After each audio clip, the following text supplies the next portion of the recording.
Valeu, pessoal. Estamos aqui de volta para continuar nosso trabalho com o Diego Normando. Estamos na página 110 do módulo, certo? Então, vão observando aí.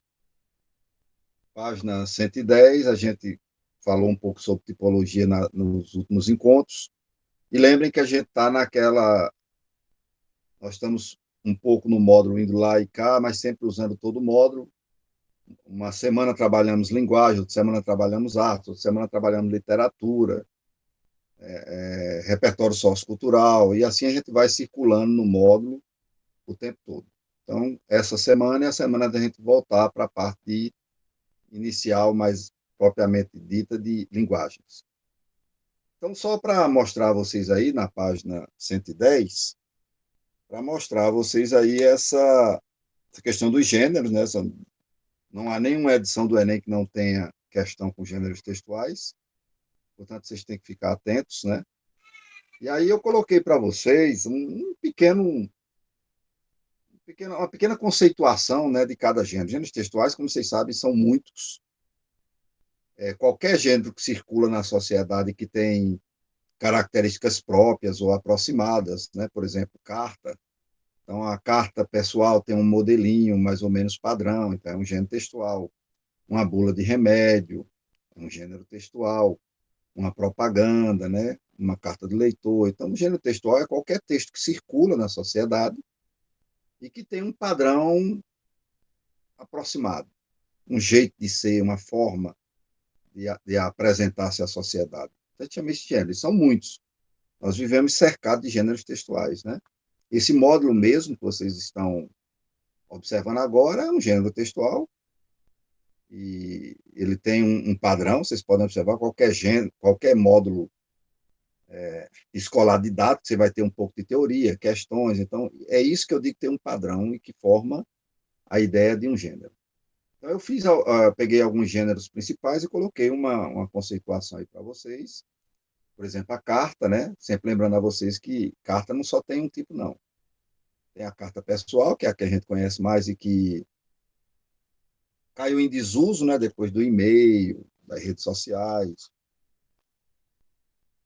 até o final do século XX, até o começo do século XXI, a carta era muito forte na comunicação entre parentes, amigos, namorados, etc.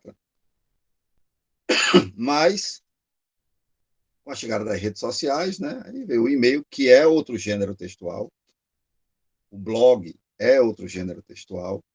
Então, são muitos, né? São gêneros textuais digitais. Né? Nós agora, na pós-modernidade, criamos os gêneros textuais digitais, certo? Então, a carta pode ser pessoal, a carta pode ser uma carta aberta, já é outro modelinho. A carta do leitor, ela tem um padrão. A carta ao leitor, que a gente também chama de editorial, tem outro padrão. Né? Então, eu coloquei para vocês aí algumas aí. Observem, carta, propaganda, né? Editorial, notícia, né? Como que é uma notícia, como é que você reconhece uma notícia mais ou menos. É importante vocês terem clareza sobre isso, porque vocês vão encontrar questões envolvendo isso, né? Entrevista, questão da história em quadrinhos, o que é uma charge, como é uma charge. Não confundir com tirinha, que é aquela que tem mais de um quadrinho. A charge é um quadrinho só. Um poema, vão observando aí, tá vendo? E também chamei a atenção de vocês para os gêneros literários. Então, dentro da literatura, dentro da arte literária, nós temos também gêneros próprios da literatura, que têm também padrão, que seguem mais ou menos uma forma parecida, né? E que gêneros eu destaquei para vocês aqui? Ó. Aqui já gênero literário, né? A novela, o conto, a fábula, a crônica. Tá? E uma pequena conceituação para vocês terem uma noção de como é. Um ensaio.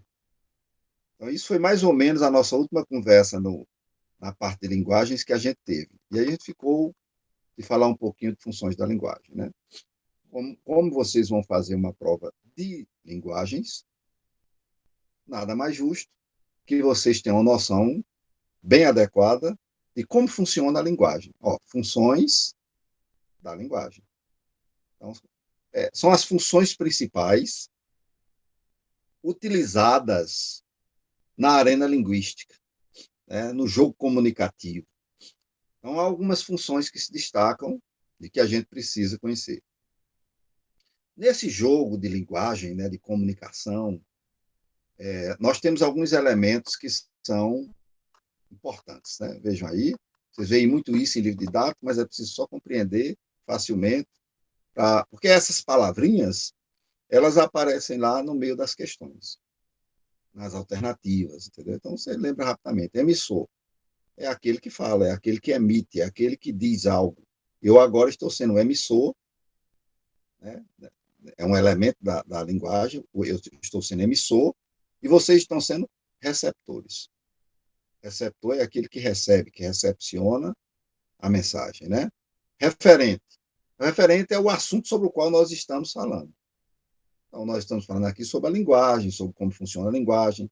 Então, o nosso referente é esse. O código, né? O que é que eu estou usando? Que código eu estou usando para me comunicar com vocês? A língua portuguesa falada. Mas eu poderia estar usando outro código. Eu poderia, por exemplo, estar falando para uma turma especial de surdos e estar usando Libras. Então, código é aquele sistema que eu estou usando para me comunicar com os receptores. Neste momento agora, neste caso específico, eu estou usando a língua portuguesa na sua modalidade oral, falada, né? Vocês também estão observando aí na apresentação a língua portuguesa, né? O código da língua portuguesa na sua modalidade escrita. Então, código é isso. É que sistema de signo eu estou usando para me comunicar. E o canal é o meio que possibilita o contato entre o emissor e o receptor, né? ou que leva a mensagem. Por exemplo, numa ligação telefônica, é o telefone. Aqui, por exemplo, estamos usando a internet, estamos usando o Google Meet. Esse é o canal que nós estamos utilizando para fazer com que a mensagem chegue até vocês, né? Com que o assunto seja discutido. E aí nós usamos o código. Então, esses elementos da linguagem, eles são importantíssimos para você compreender como é que acontece a comunicação entre os seres humanos, né? Como é que ela funciona. Então, a primeira coisa que eu tenho que saber é isso para poder eu pensar nas funções. Porque as funções, elas vão estar, de alguma maneira, ligadas a estes elementos. Cada função tem como centro principal um destes elementos aí. Ou ela está focada no emissor, ou ela está focada no receptor, ou ela está focada na mensagem, ou ela está focada no assunto, que é o referente, ou ela está ligada ao próprio código que está sendo usado, ou ela está focada no canal, o meio que possibilita o contato entre o emissor e o receptor, que pode ser um telefone, que pode ser uma rede social, pode ser uma carta, que pode ser, enfim, uma infinidade de coisas, né? Bom, feito isto, vejam, nós vamos começar a pensar um pouquinho, se é um conteúdo que vocês conhecem, essa função aí, a função emotiva ou expressiva. Certo? Então, observem bem, a função emotiva ou expressiva, ela, ela está centrada, como eu disse a vocês, cada uma função da linguagem vai estar centrada num daqueles elementos da comunicação, e a emotiva expressiva está centrada no emissor, naquele que fala. Então, como é que eu conheço que num texto está predominando a função emotiva expressiva? É que ele é focado em mim, na minha vida, no que eu estou sentindo, no que eu estou pensando, no que eu estou achando. Percebem que eu não estou usando a função emotiva expressiva. Eu não estou falando de mim para vocês. Não estou falando de como eu estou me sentindo. Posso até, em algum momento da aula, de uma circunstância, fazer isso. Mas a função que predomina numa, numa aula não vai ser a emotiva expressiva. Porque o objetivo de uma aula não é falar, não é o emissor, não é o professor, a professora, falar de si, mas falar de um assunto, passar uma mensagem. Então, percebam como essa função emotiva expressiva, você vai conhecer facilmente, porque é sempre um texto, seja oral, seja escrito, mas é sempre um texto em que alguém está falando de si, das suas coisas, dos seus sentimentos, né? Então, por exemplo, a maior parte das músicas que fazem sucesso no Brasil são músicas que usam a função emotiva expressiva. É muito difícil você encontrar uma música, olha bem as letras e observa isso, é muito difícil você encontrar uma música dessa turma aí do sertanojo, Marília da Onça, Maria e Maraísa, João e Tadeu, Safadão, esse forró de plástico aí. É muito difícil você encontrar uma letra deles que não fale de meu, de minha, de meu amor, eu isso, eu aquilo. Então você percebe como nas letras musicais que fazem sucesso em nosso país, como há um predomínio, né? Como há uma presença forte da função emotiva expressiva. São textos focados nos emissores, nos eus que falam e expressam seus sentimentos. Ok? Então, facilmente. Você vai notar logo, a função emotiva expressiva, ela usa muito a primeira pessoa. Eu, meu, minha, o tempo todo. Certo? Isso também é importante vocês lembrarem, porque, assim, num texto, não aparece só uma função da linguagem, não. Podem aparecer duas, três, só que tem uma que se destaca, tem uma que é mais forte. Então, nessas letras dessas músicas de sertanojo, você pode observar que predomina ali a função emotiva expressiva.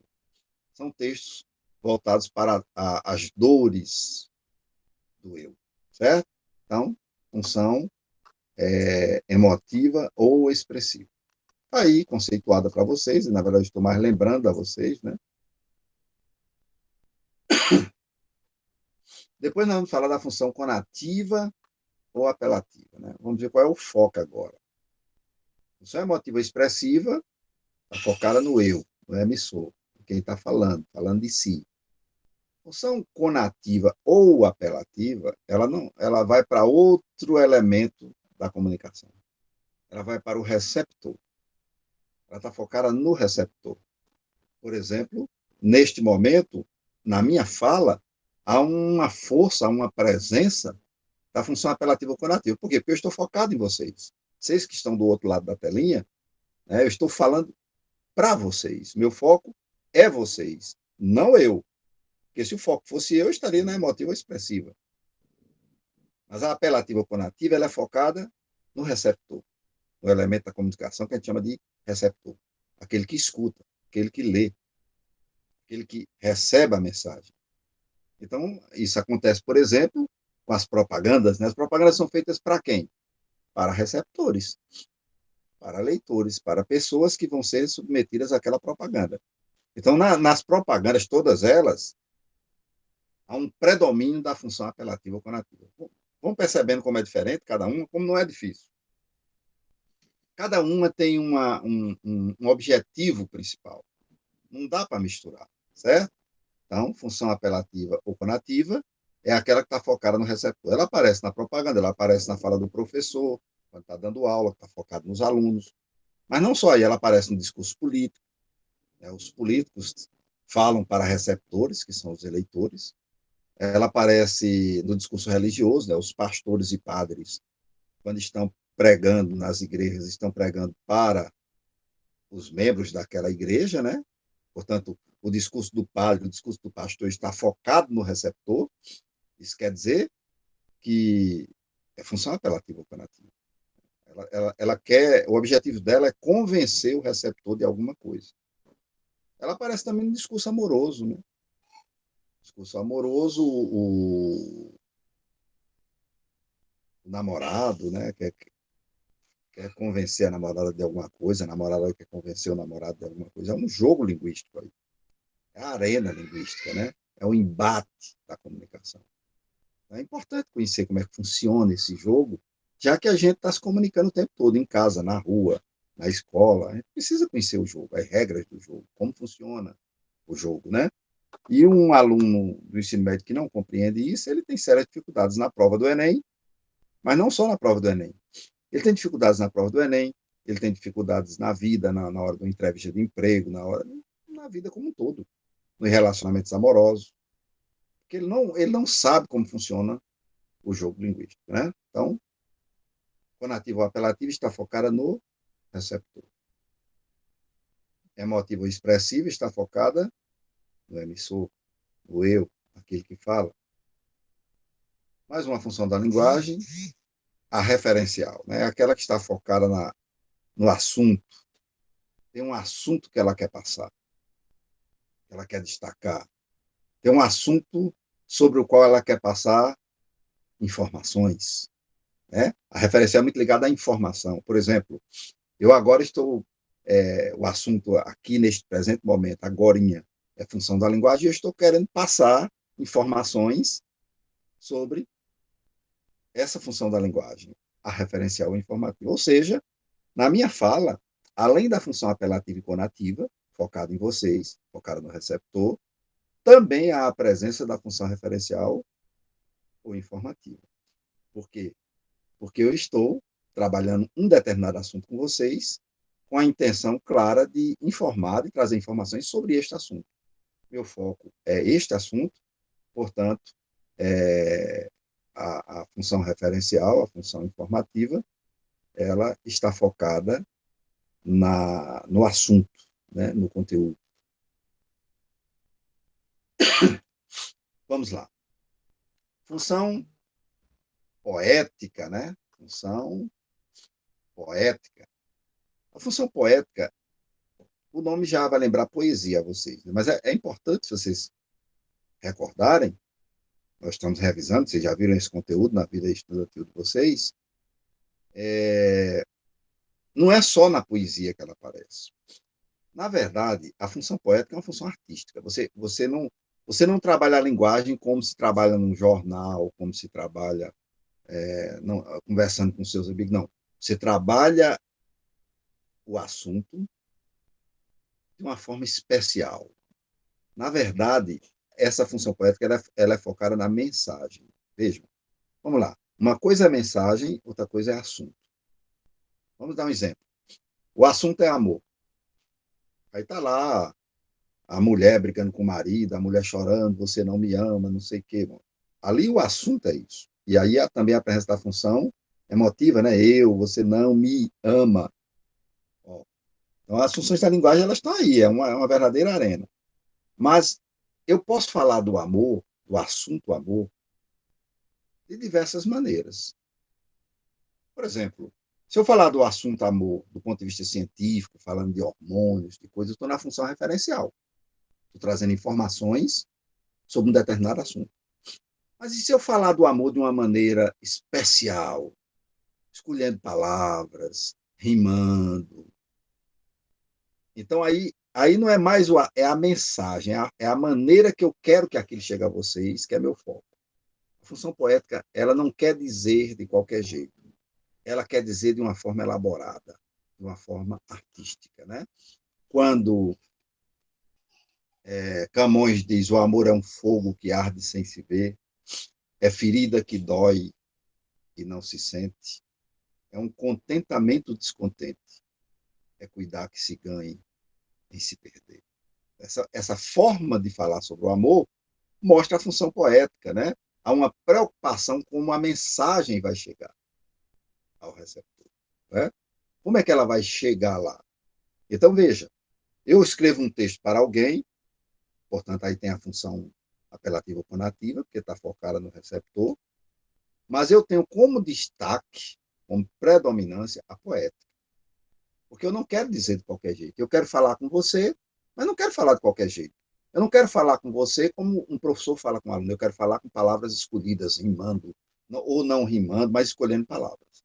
Então, toda vez que eu pego a linguagem e elaboro e trabalho, eu estou usando a função poética, certo? Tem muito na poesia, tem muito na música, mas tem também em vários outros momentos. Até em propaganda, às vezes, aparece a função poética. O cara faz uma propaganda de um sabão, uma musiquinha lá rimando, né? Vocês já devem ter presenciado na televisão aqui da Paraíba, em vários momentos você tem o poeta Amazã fazendo propaganda para o Armazém Paraíba. Então, veja, a forma que ele está apresentando, aquilo ali é uma propaganda, tem a função apelativa ou conativa. Está focada no receptor para esse receptor comprar no Armazém Paraíba, dar preferência ao Armazém Paraíba. Mas só que a Amazon, nessas ocasiões, ele não, ele não quer usar quaisquer palavras. Ele quer usar palavras que rimem, que entrem, que se encaixem dentro de uma nota musical. Então, no que ele está escolhendo essas palavras para fazer aquilo, ele está usando a função poética.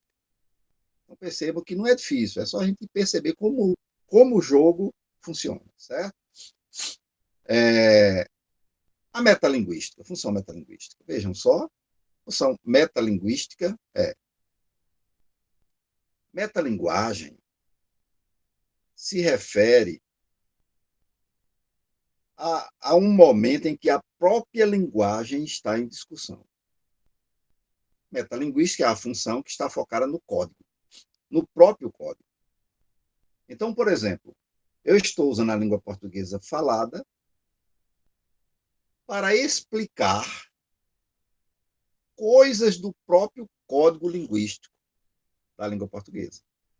Ou seja, também há agora nesse meu discurso a presença da função metalinguística. Mas ela é a principal? Não. Mas ela está presente, porque eu estou usando a linguagem, eu estou falando com vocês, estou usando a língua portuguesa falada para explicar a própria linguagem. Então, se eu estou usando a linguagem para explicar a própria linguagem, eu também estou usando a função metalinguística, certo? Em alguns momentos, a função metalinguística é a principal. Em outros momentos, como neste agora, ela é secundária. Se eu for botar a principal aqui neste momento, apesar de eu dizer a vocês, aqui tem a apelativa opinativa, que está focado em vocês. Aqui tem a referencial, que está focada no assunto, trazendo informações sobre esse assunto. Né? Aqui também tem a metalinguística, porque eu estou usando a linguagem para explicar elementos da própria linguagem. Mas se eu tivesse que escolher aqui uma mais forte, né, seria a função referencial, aquela que está focada no assunto com o objetivo de informar. E, em segundo lugar, a apelativa conativa, porque quem informa, informa a alguém. Eu posso trazer informação somente pura, sem estar focado no receptor? Posso. É quando a função referencial está no seu estado mais puro. Então, por exemplo, você pode pegar um texto científico que não está focado em ninguém, ele apenas está dando informação. Foi descoberto um novo planeta a 1 milhão de anos-luz do planeta Terra, e os engenheiros da NASA estão felizes com essa nova descoberta. Informação, função referencial. Mas se eu, dentro desse texto, inventasse de dizer assim, isso será muito importante para nós, já que a gente poderá ter uma... Olha, já foquei no leitor. Já corri para a apelativa. Então, é preciso entender, uma sempre é mais forte, mas tem outras que chegam junto e tem outras que aparecem também no texto. Você tem que conhecer cada uma, né? Porque, às vezes, lá no Enem, ele não pergunta se você... qual é a predominante. Ele, no enunciado, ele diz logo qual é a predominante e depois pergunta a você assim, além disso, encontramos neste texto a função... Aí você vai ter que encontrar a segunda, né? Aquela que é mais, que também está presente, ou a terceira. E, às vezes, eles fazem uma questão pedindo que você aponte a predominante. Então, por isso que é importante conhecer todas as nuances dela, né? O jogo. Porque quando nós estamos nos comunicando, nós não usamos só uma. Nós usamos principalmente uma, dependendo do que a gente quer, mas a gente também usa as outras. Elas também aparecem na nossa fala, na nossa escrita, na nossa comunicação. Certo? Então, a função metalinguística é focada no código. No caso, agora, língua portuguesa falada. Mas poderia ser Libras. Percebem? Então, depende do código que eu estou usando. Você está no sinal de trânsito, é um código linguístico. Aquelas cores do sinal de trânsito, aquelas placas, códigos linguísticos. Mas, neste momento, não esqueçam, é língua portuguesa falada. A função metalinguística está focada no código. Então, por exemplo, Se você escreve uma música falando da música, falando de música, música falando de música, função metalinguística. Você vai fazer uma redação e o tema da redação é a difícil arte de escrever. Ou seja, você vai escrever sobre a dificuldade de escrever. Função metalinguística. É assim que funciona, certo? Por fim, nós temos a função fática. Essa, ela está focada no canal, ou seja, no meio que eu estou usando para me comunicar, certo? Na verdade, a função fática, ela, ela quer deixar claro para você que há um canal de comunicação aberto, ou que ele está se fechando, ou que ele está se abrindo. Por exemplo, você vai andando na rua e alguém faz assim, psiu. Aí você para e olha, ó, esse psiu, função fática. Ele se viu para quê? Para abrir um canal de comunicação. No que você parou e foi falar, o psiu é a função fática. Você pode usar também, às vezes, uns usam psiu, outros dizem, ei. Então, essas palavrinhas são função fática, né? Quando o professor entra numa sala de aula, ou mesmo numa aula online, quando a gente entra e diz assim, bom dia, pessoal, função fática. É só para dizer, ó, o canal de comunicação está aberto. É quando vocês respondem de lá, bom dia, ó, significa o quê? Função fática. O canal está liberado para vocês conversarem aí, certo? O telefone é um exemplo maior de função fática, né? Você pega o telefone, você tem que dizer alguma coisa. Alô, oi, diga, pois não. Todas essas palavrinhas, alô, oi, diga, pois não, todas essas palavrinhas pertencem à função fática. Elas servem para abrir o canal de comunicação. Da mesma forma que tchau, até amanhã, depois eu te ligo, também são função fática. Elas servem para fechar o canal de comunicação. Da mesma forma que quando você está telefonando, tem hora que você diz palavrinhas ou coisas ou interjeições que não tem sentido nenhum. Você está telefonando e quem está do lado escuta você fazendo assim. Aham, sei. É, é, sei, tá bom. Ó, tudo isso é função fática. Você está fazendo isso para ele do outro lado da linha saber que o canal não fechou. Porque se você ficar silencioso muito tempo, não precisa nem ser muito, né? Um tempinho maior, um pouquinho, sem dizer nada, a pessoa do outro lado pensa que a linha caiu, pensa que o canal de comunicação caiu. Então, ó, aham, sei, bom dia, tchau, ei, psiu. São todas palavras da função fática. Elas existem para estabelecer contato, para manter contato e para encerrar contatos, certo? Então, são 6 funções da linguagem. Relembrando a vocês, então, função emotiva expressiva, centrada no eu. Eu vou usar essa função para falar de mim, das minhas coisas. E função apelativa ou conativa, focada no receptor, focada no outro. Tem o objetivo de dizer alguma coisa ao outro. Função poética está focada na mensagem, na maneira de dizer, no embelezamento do que vai ser dito, né? Na escolha de palavras, né? A função poética, né? A função metalinguística está focada no código, o próprio código, é a linguagem falando da linguagem, como nós estamos fazendo aqui agora, usando a linguagem para falar sobre a linguagem. Então, função metalinguística, né? A função referencial está focada num assunto, um determinado assunto sobre o qual se diz algo. Função referencial. Por exemplo, se eu estivesse dando uma aula de história, necessariamente eu não estaria usando a metalinguística, porque eu não estaria usando necessariamente. Pode acontecer de eu estar dando uma aula de história falando da própria história. Aí seria metalinguagem. Mas se eu estou dando uma aula de história sobre o Egito Antigo, eu estou trabalhando a função referencial, mas não está a metalinguística aí. Agora, na hora que eu estou numa aula de história e eu começo a falar da própria história humana, aí é um momento metalinguístico, né? E a função fática é essa função que focada no canal. Canal qual? Canal de comunicação. Se foi aberto o canal de comunicação, se foi fechado, se ele está aberto. Aí vocês lembram nesse momento do telefone, não é isso? Bom, feito isto, observando essas coisas, notem que logo após esse primeiro momento do módulo, na página 111, observem aí, nós vamos ter acho que umas 15, até mais questões aí para vocês.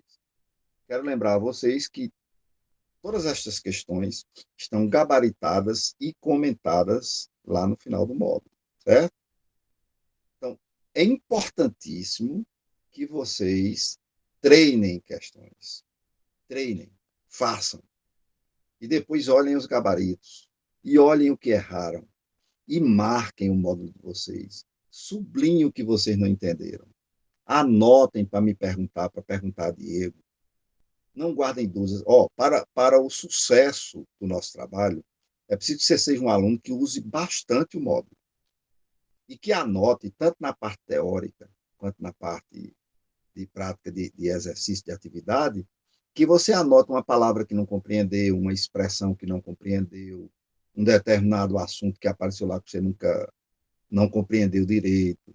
Anota tudo num caderninho e traz para mim. Pode ser na hora da aula, pode ser também lá no nosso grupo do curso, pode ser no privado, vocês me procurando, professor. Aquela questão tal, da página tal, eu não compreendi isso ou aquilo outro. Se vocês fizerem isso, trabalharem bastante o módulo, anotando o que não compreenderam, perguntando, tirando dúvida das questões, da teoria, eu não tenho a menor dúvida que vocês terão sucesso no Enem.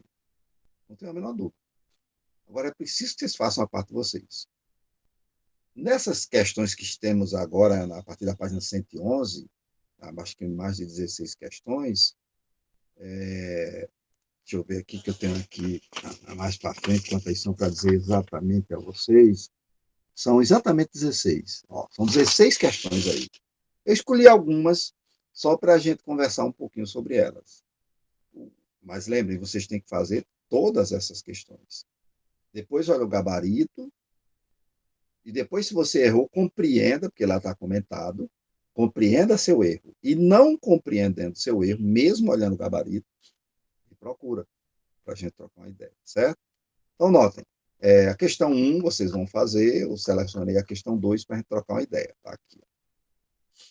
Questão 2. Vamos observar essa questão juntos, certo? Então, está aí. Você tem aí o que eu falei para vocês, é uma tirinha. São quadros que se sequenciam, né? Vamos lá. Primeiro quadrinho, você tem Buda não escreveu nenhuma palavra. Segundo quadrinho, você tem Sócrates não escreveu nenhum livro. Terceiro quadrinho, você tem Cristo não escreveu nenhuma frase. É uma realidade, né? Vocês sabem, esses três grandes mestres da humanidade não escreveram os seus ensinamentos, eles ensinaram de forma oral, né, como eu estou fazendo aqui com vocês agora, mas eles não deixaram nada escrito. Então, não há nada que tenha sido escrito diretamente por Buda. Não há nada que tenha sido escrito diretamente por Sócrates. Não há nada que tenha sido escrito pelo Cristo. Embaixo nós temos, né, uma tirinha, uma sequência de raciocínio lógico. Embaixo do quadrinho do Buda tem assim: os discípulos de Buda registraram seus sermões em dezenas de sutras. Sutras são, como na Bíblia, capítulos. A Bíblia não tem os capítulos, lá no livro sagrado dos budistas, né, eles têm as sutras. Então, quem é que escreveu as sutras? Foi Buda? Não, os discípulos de Buda. Eles escutaram e escreveram. E embaixo tem dizendo assim, e o budismo foi fundado. Abaixo de Sócrates tem assim, Platão divulgou as palavras de Sócrates em vários diálogos. E praticamente fundou a filosofia ocidental. Realmente, Sócrates não escreveu nada, mas Platão escutou Sócrates e registrou o que Sócrates disse. Ele ouviu, né? Abaixo dessa imagem do Cristo, do desenho do Cristo, tem assim, Os apóstolos escreveram os evangelhos e várias cartas, e surgiu o cristianismo. Ou seja, o que realmente fez surgir o budismo, a filosofia ocidental e o cristianismo foi a escrita. Porque a escrita permanece e as palavras voam, fogem. Né? O que está escrito fica registrado. Então, se os discípulos de Buda, os de Cristo e Platão não tivessem registrado por escrito o que esses mestres disseram, esse conteúdo simplesmente teria se perdido. Ou então teria se modificado de forma radical demais, certo? Porque as palavras são muito voláteis. Antes de irmos para a questão, eu quero que vocês raciocinem, percebam como é complicado, como uma coisa é complicada, né? Porque vejam só, uma coisa é o que eu estou dizendo a vocês, aqui agora. Outra coisa é o que um de vocês pode dizer que eu disse daqui a 10 anos. Imagine daqui a 10 anos, um de vocês dizer, olha, um dia eu assisti uma aula do professor Normando, ele dizendo que, será que vocês, daqui a 10 anos, vão dizer exatamente o que eu disse? Será que vocês não vão misturar? E por que eu estou dizendo isso? Porque é isso que nós temos, né? O cristianismo são discursos escritos pelos apóstolos de coisas que eles ouviram. Mas será que eles ouviram exatamente do mesmo jeito que escreveram? Não sabemos. Muito provavelmente, não. Isso quer dizer que é preciso ter. É por isso que o próprio texto bíblico diz que a letra mata, mas o espírito vivifica. Então tem que ser uma experiência espiritual, senão você pode se perder. Né? Agora vamos para a questão. Nós percebemos claramente que esse é um texto, né, essas tirinhas estão dando destaque para a importância da escrita. Afinal de contas, foi a escrita que fundou o budismo, foi a escrita que fundou a filosofia ocidental, foi a escrita que criou o cristianismo. Já que os mestres originais não escreveram nada. Aí, entendendo isso, conversando isso que eu estou conversando com vocês, olha como fica moleza essa questão. Olha só. Considerando a relação entre o uso oral e escrito da língua, né? O uso oral e o escrito da língua, tratada no texto, verifica-se que né, a escrita faz o quê, gente? Ela modifica os textos registrados por outros? Não é essa a nossa discussão. Aqui está dizendo que eles não registraram. Eles não registraram. Eles só falaram. Então, vejam que não tem nada a ver. Aí não está dizendo que. E lembrem que no enunciado está dizendo tratada no texto. Nesse texto não está dizendo que Buda escreveu uma coisa e a escrita dos discípulos modificou o que ele escreveu. Não, não está dizendo isso. De jeito nenhum. Está dizendo que Buda não escreveu nada e que os discípulos escrevendo criaram o budismo. Vamos ver a letra B. Permite com mais facilidade a propagação e a permanência de ideias ao longo do tempo. Verdadeiro. A escrita é o que faz permanecer. Eu vou dizer a vocês, a escrita permanece. Né? As palavras são voláteis, então é muito mais difícil ela resistir ao tempo. Certo? E a escrita não, ela resiste. Então, gabarito, ó, letra B. Ou a letra C, tem nada a ver. Figura como um modo comunicativo superior ao da oralidade. Não, ele não está dizendo, nesse texto aí, não está dizendo que a escrita é superior à oralidade. Não. Não está dizendo aí que os discípulos de Cristo têm uma comunicação superior à de Cristo, não, que falava não. Só está dizendo que, ao escrever, eles fazem com que a coisa permaneça e se propague.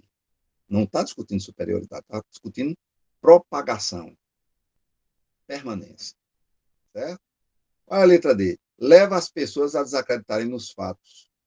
Onde é que está dizendo que a escrita vai fazer você desacreditar em alguma coisa. Pelo contrário, a escrita tem ajudado você muito a acreditar nos fatos, porque eles foram escritos, eles foram registrados por pessoas que viram, por pessoas que testemunharam, né?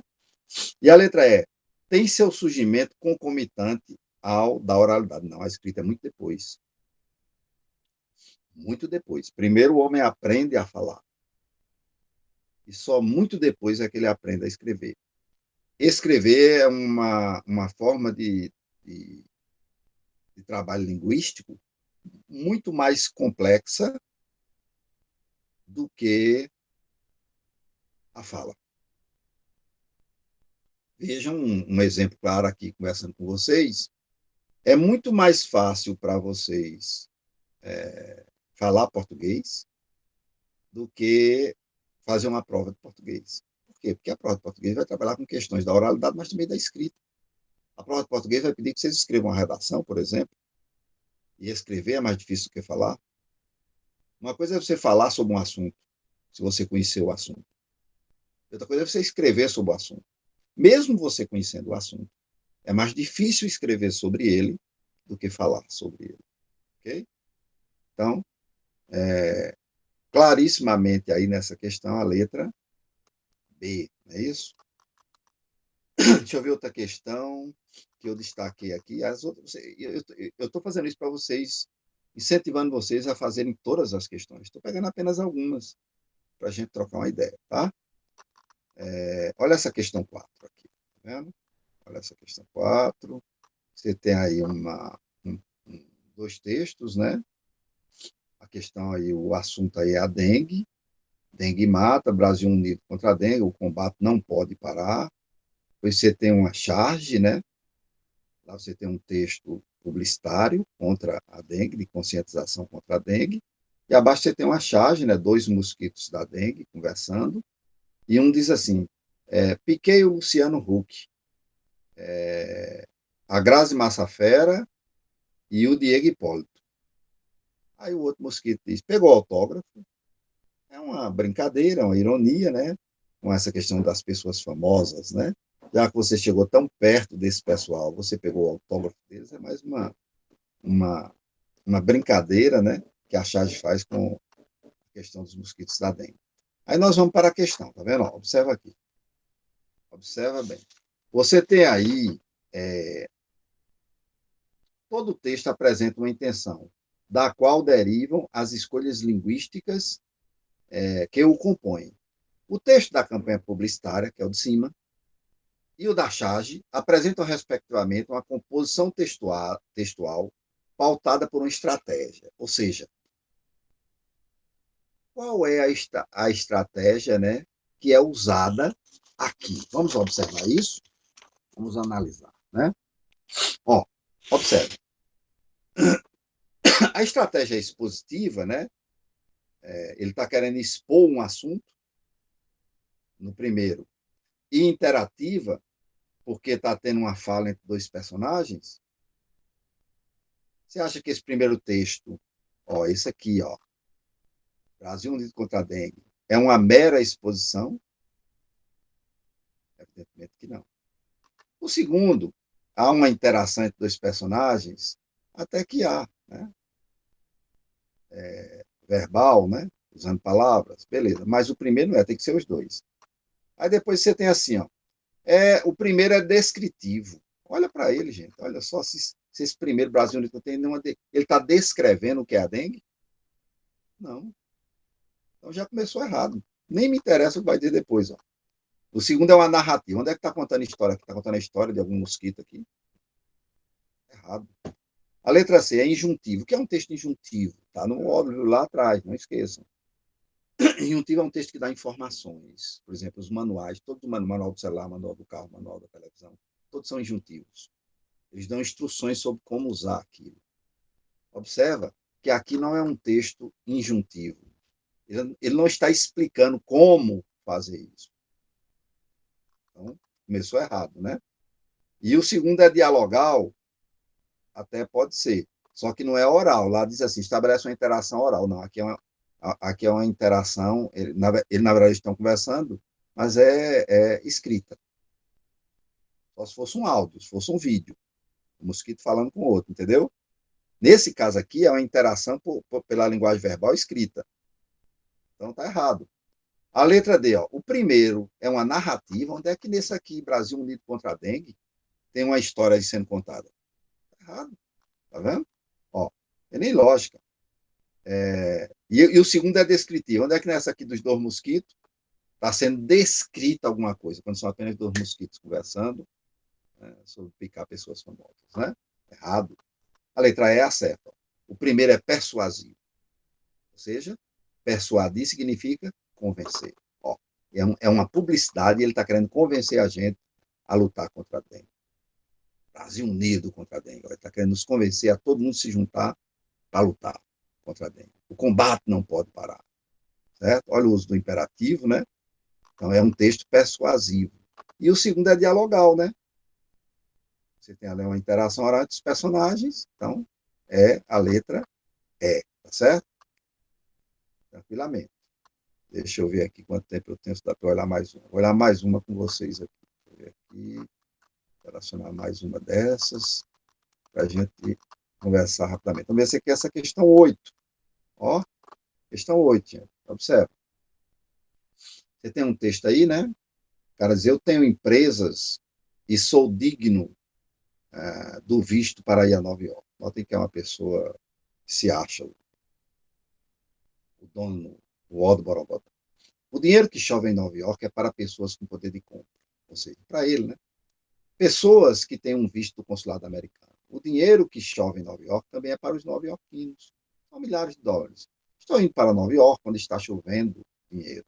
Sou um grande administrador. Sim, está chovendo dinheiro em Nova York. Deu no rádio.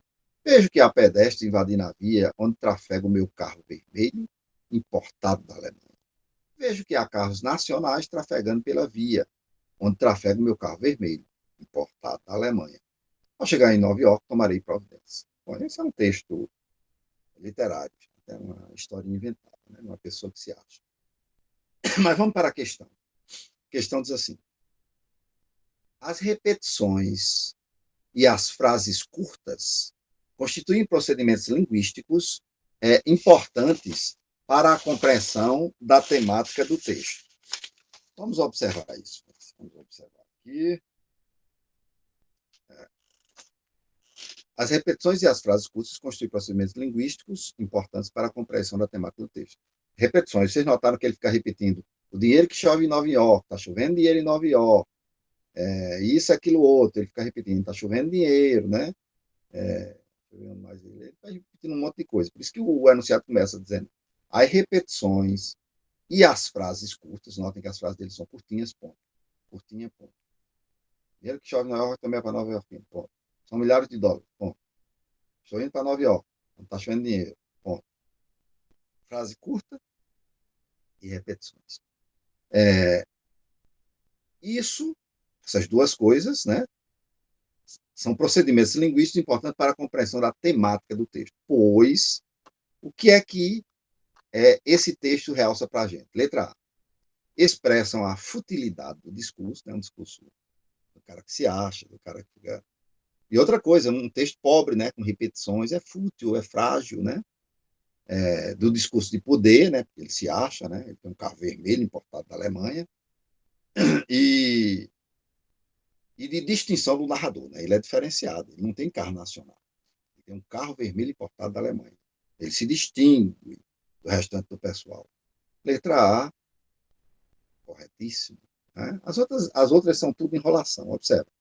Letra B, disfarçam a falta de densidade das angústias existenciais narrada.